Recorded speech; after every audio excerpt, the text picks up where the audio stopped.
Well, it's Good Friday, and normally I would do an Easter-themed week of devotions, but of course I wanted to keep you up to date with my whole thing because you were all praying for me and so on. And so I want to tell you about somebody I met in the hospital and how it relates to Good Friday. Well, when I was in the high care, I heard the patient in the bed next to me tell the nurses that she was Sister Maureen from the church. So I thought, okay, this is a nun. At the time, I couldn't get out of bed by myself, but a few days later, I found Sister Maureen in the general ward and went and spent some time praying with her.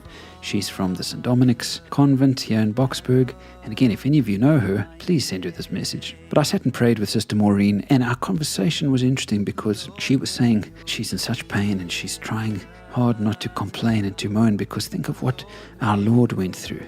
So she said to me, she said, I marvel at our Lord who suffered so greatly, didn't complain.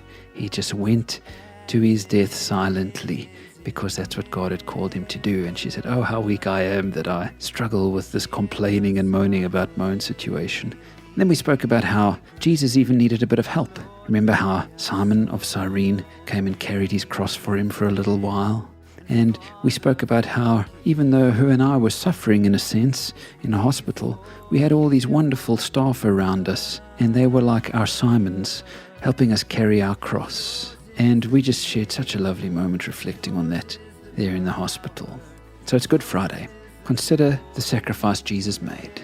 You and I suffer in various ways, but no suffering is like what the Son of God went through, with the weight of the world on his shoulders, the weight of our sin bearing him down, cursed as he hung upon a tree for us. But he did it. He suffered silently and went to his death with grace. Whatever suffering you're going through, friends, thank God that you have Simons around you who can help you carry your cross. And then remember and give thanks for the one who suffered more than we can ever imagine on the cross. What a wonder to be his. Hallowed be thy